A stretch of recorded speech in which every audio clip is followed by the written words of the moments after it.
시리아 북동부 지역에 있는 쿠르드족을 향한 터키의 군사 행동이 시작됐습니다. 이 지역에서 쿠르드족 보호 역할을 했던 미군이 철수한 것이 사실상 터키의 공격을 묵인한 것이라는 평가가 나옵니다.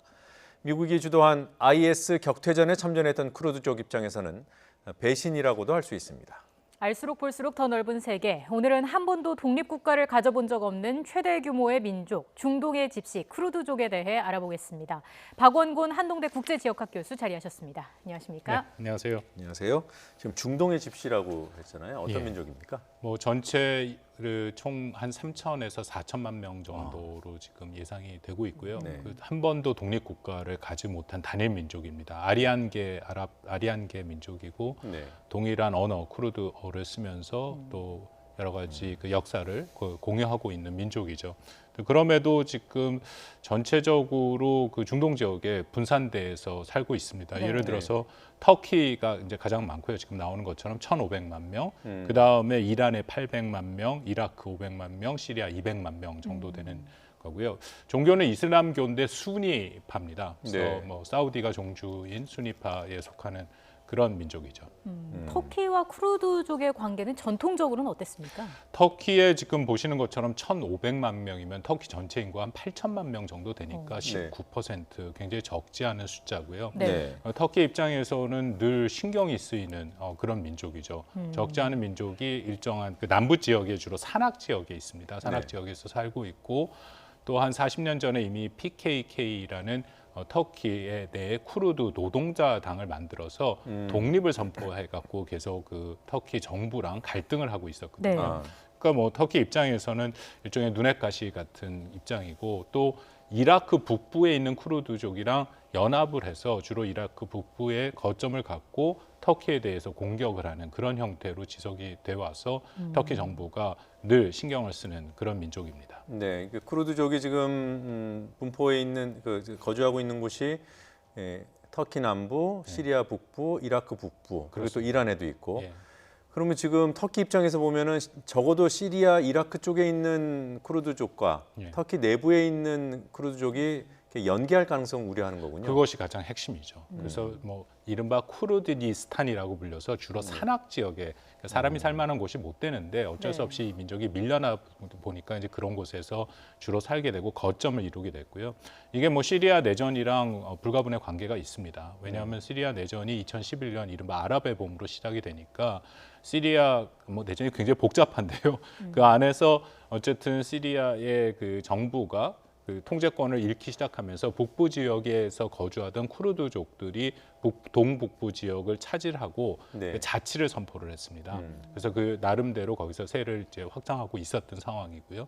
근데 2014년에 IS 이슬람 국가가 발흥을 하면서 네. 네. 거기서 이제 갈등이 또 시작이 된 거죠. 근데 알려진 것처럼 이슬람 국가는 이제 거의 다 퇴치가 된 그런 상태니까 네. 거기에는 여전히 이제 쿠르드족이 시리아 북부에 위치하고 있고 말씀하신 것처럼 터키에 있는 적지 않은 1,500만 명이 되는 또 쿠르드족 말씀드린 쿠르드 노동당이랑 연계가 될 경우에 터키는 그것이 굉장히 큰 위협이다라고 판단을 하고 지금 네. 이런 군사 공세를 시작을 한 것이다 그렇게 보시면 됩니다. 그럼에도 불구하고 아무리 시리아가 내전 중이라지만 시리아 영토 안으로 터키군이 들어온 거잖아요. 그렇습니다. 예. 그런 전례가 있습니까?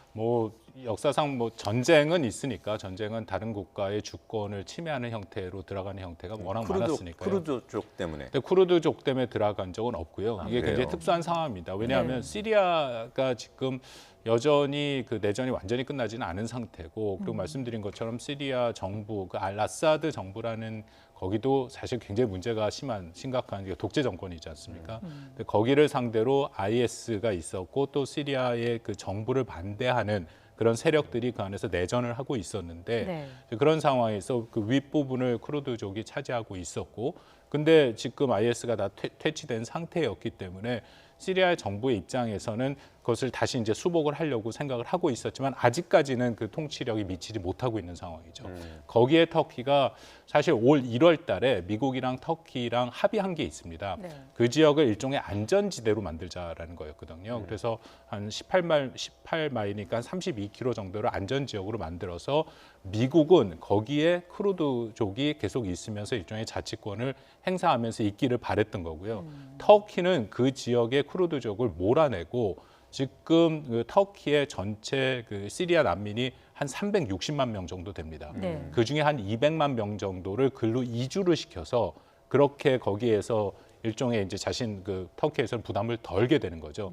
그런 보관을 갖고 있었는데 그 서로 간의 생각이 다른 거죠. 네. 근데 지금 이 시점에서 터키는 그러면 아예 쿠르드족을 몰아내고 거기에 시리아 난민을 이주시키는 방법을 지금 택해서 군사 공격을 지금 시작을 했다. 그렇게 판단이 됩니다. 네. 그 쿠르드족이 IS 격퇴전에 참전한 그 배경은 뭐 구체적으로 뭐가 있습니까? 뭐 당연히 독립을 그런 것을 원했고요. 또 2011년 말씀드린 것처럼 일단 쿠르드족이 자치를 거기서 시작을 했는데 IS 이슬람 국가가 발응을 하면서 그쪽에 공격을 해갖고 들어왔습니까? 네. 그러니까 쿠르드족 입장에서는 자신들의 자치 지역을 지키기 위해서 계속 싸운 거죠. 그게 이제 2014년부터 시작이 됐거든요. 네. 근데 미국이 이렇게 보니까 미국도 지금 시리아 내전에 특히 IS 격퇴에 미국이 주도적인 역할을 했지 않습니까? 그럼에도 미국이 지상군을 대규모로 파견하는 거에 대해서 늘 부담이 있었고 근데 봤더니 그 시리아 지역에 있는 쿠르드 민병대가 굉장히 전투력이 좋고 잘 싸우더라고요. 네. 그래서 미국이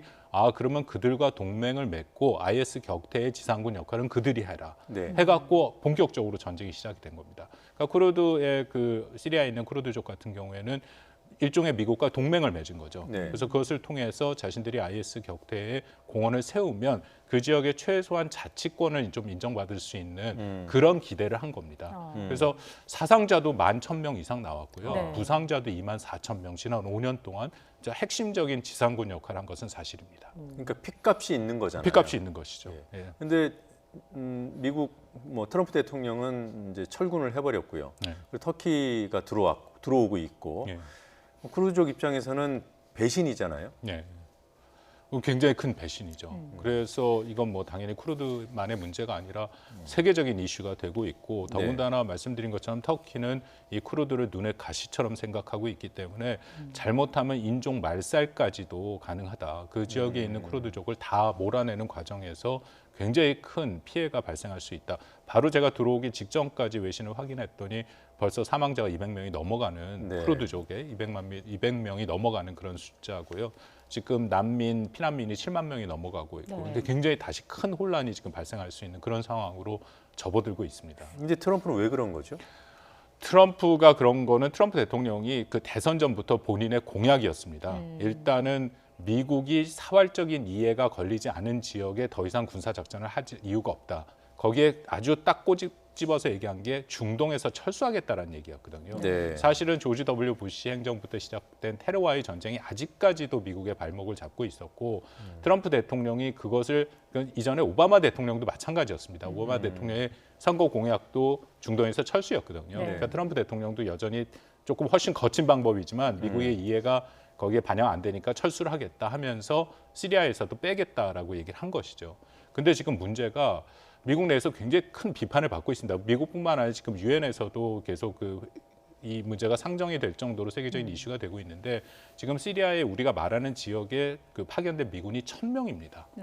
상징적인 의미거든요. 그러네요. 그러니까 거기에 1,000명이 있음으로써 쿠르드족을 보호해 줄 수 있는 그런 역할을 할 수 있는데 그걸 빼겠다라는 겁니다. 네. 그러니까 이거는 뭐 트럼프 대통령이 늘 얘기하던 비용이랑도 별로 상관이 없는 예. 정말 더 이상 미국이 세계 경제의 역할을 안 하겠다.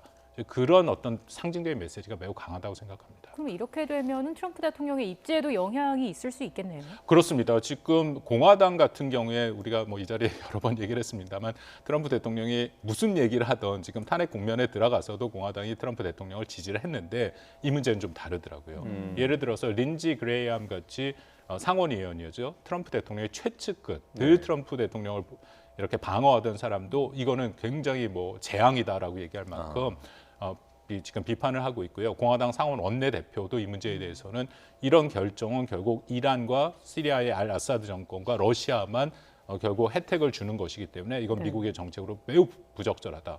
그리고 이미 상원에서는 터키를 제재하는 지금 법안을 만들고 있고 네. 하원도 지금 비슷한 입장이고 트럼프 대통령에 대해서는 미국 국내 언론, 의회에서 다 한 목소리로 큰 비난을 하고 있는 그런 상황입니다.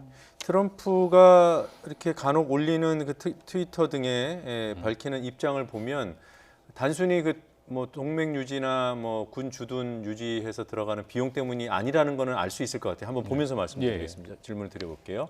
지난 7일에 나온 그 트럼프 대통령의 성명. 예. 터키가 올해 준비한 시리아 북부 군사작전 곧 추진될 것이다. 지원도 개입도 않을 것이다.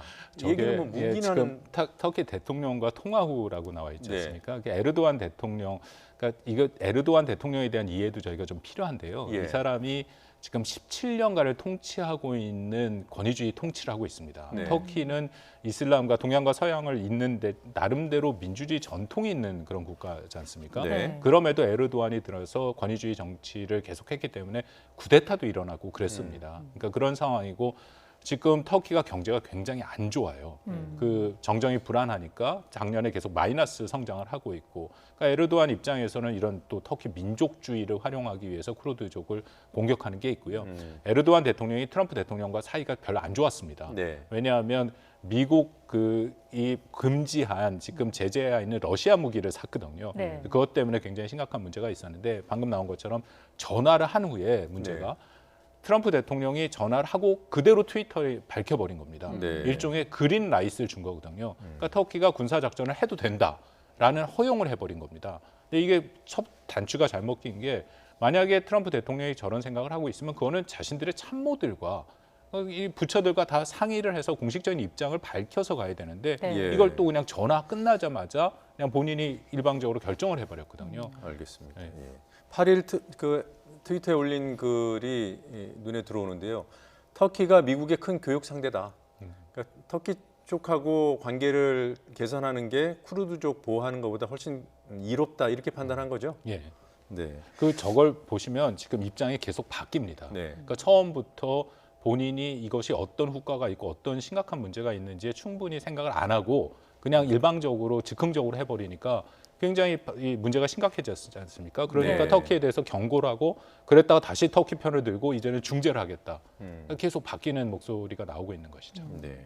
참 이 쿠르드족 입장에서는 다시 한번 배신의 역사가 되풀이되는 건데요. 그동안 어떤 일이 있었습니까? 너무나도 많은 배신의 역사가 있었습니다. 최소한 그 20세기 이후에 2번 독립공화국을 만든 적이 있었는데요. 네. 한 번은 영국이 배신해서 오래 못 갔고 또 한 번은 소련이 배신해서 오래 못 갔습니다. 네. 그 외에도 뭐 이거는 그 20세기, 19세기 말부터 20세기에 그 많이 볼 수 있는 역사들인데 대부분 이제 20세기 초반에는 영국이 그때는 당시에 영국 제국일 때이기 때문에 저런 배신이 있었고 그 다음엔 소련이고 그 다음엔 미국이 중동의 그 굉장히 복잡한 문제를 활용하기 위해서 그 상황에서 쿠르드족을 활용을 했었죠. 그러니까 네. 이라크 내에도 쿠르드족이 있었기 때문에 그들을 활용해서 후세인 정권에 대해서 공격을 할 수 있도록 군사작전을 할 수 있도록 만들었고요. 예. 가장 최근에는 그 이라크전이 발생했을 때도 미국이 그걸 또 활용을 했었고 지금 최근까지는 이제 결국 IS 격퇴 이후에 결국 쿠르드를 버리는 그런 모습까지 연출이 된 거라고 보실 수 있습니다. 네.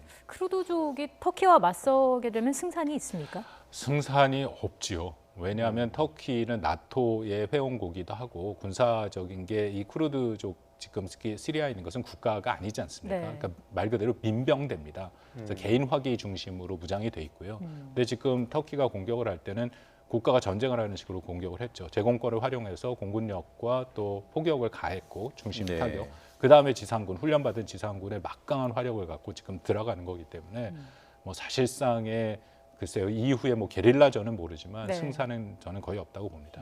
그러면 이게 이제 동맹 문제를 고민하게 되는데요. 한순간에 벌일 수 있는 거잖아요. 네. 한미 동맹의 어떤 전망과도 이 사건이 연관돼 있습니까? 뭐 많은 이미 언론에서 그런 말씀들을 하시는데 조금 조심해서 접근을 할 필요는 있습니다. 네. 말씀드린 것처럼 트럼프 대통령의 정책 자체가 그 미국의 직접적인 사활적인 이해가 없는 곳에서는 발을 빼겠다라는 건 확실합니다. 근데 한반도와 동북아는 미국의 사활적인 이해거든요. 그렇죠. 일단은 네. 그건 맞고요. 그리고 쿠르드족은 뭐 국제 정치에 냉엄합니다만 국가가 아니고 그만큼 그 어떻게 보면 국력이라는 게 없는 거고요. 한국은 그렇진 않죠. 근데 네. 그럼에도 우리가 조심해야 되는 것은 트럼프 대통령이 즉흥적인 결정을 할 수 있다라는 것을 다시 한번 보여준 거기 때문에 네. 그것도 뭐 전혀 주변과의 상의 없이 우리가 그런 것을 항상 대비할 필요는 있다라고 생각합니다. 알겠습니다. 자, 여기서 마무리하겠습니다. 고맙습니다. 고맙습니다.